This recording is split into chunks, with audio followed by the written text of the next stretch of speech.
Most of your stress, your burnout, your emotional exhaustion isn't coming from the things you can't control. It's coming from the fact that you've made yourself too available to things you shouldn't be controlling in the first place. You feel drained, not because life is impossible, but because you're constantly pouring yourself into people, tasks, and problems that were never yours to carry. People don't usually take advantage of your time maliciously. They do it because you've trained them to believe you're always available, always reachable, always ready, always saying yes. But at what cost?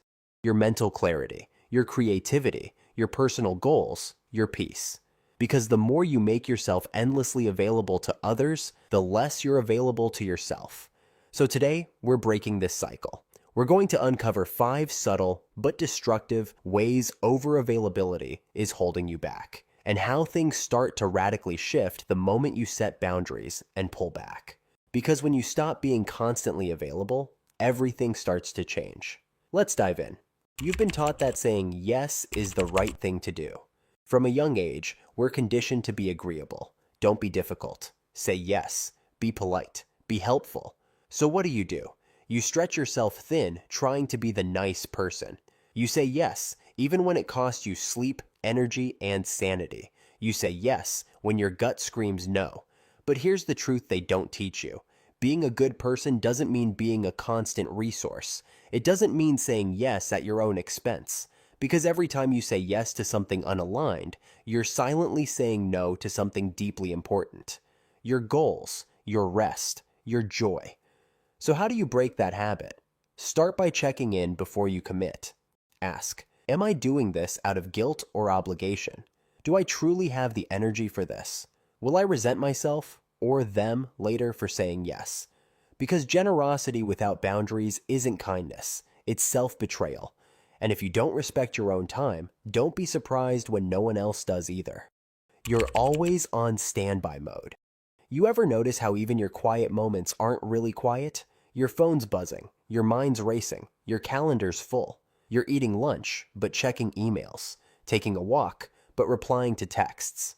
You're physically present, but mentally always on call. And in today's culture of constant connection, that's the default.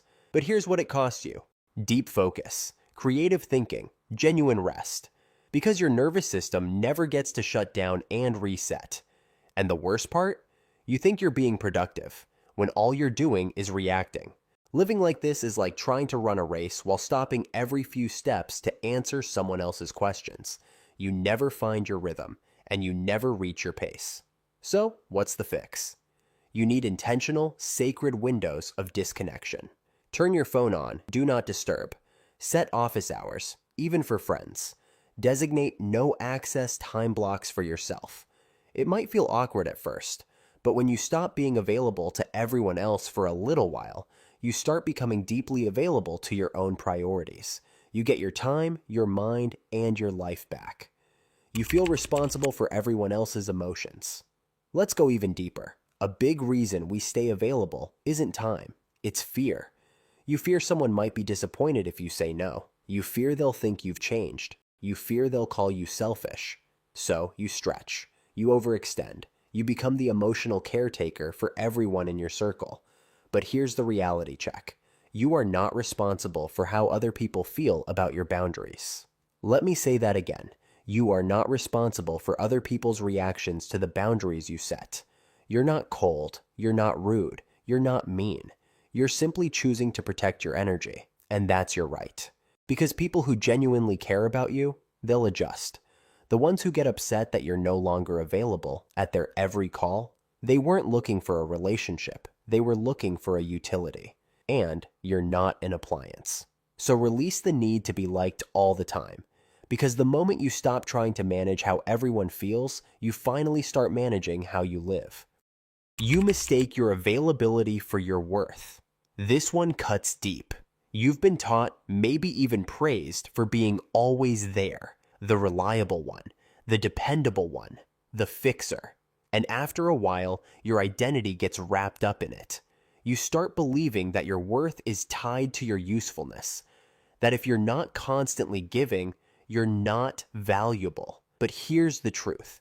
Your value is not determined by how much of yourself you sacrifice. It's not about how much you do for others. It's about who you are, even when you're doing nothing. You don't have to answer every text. You don't have to jump at every request.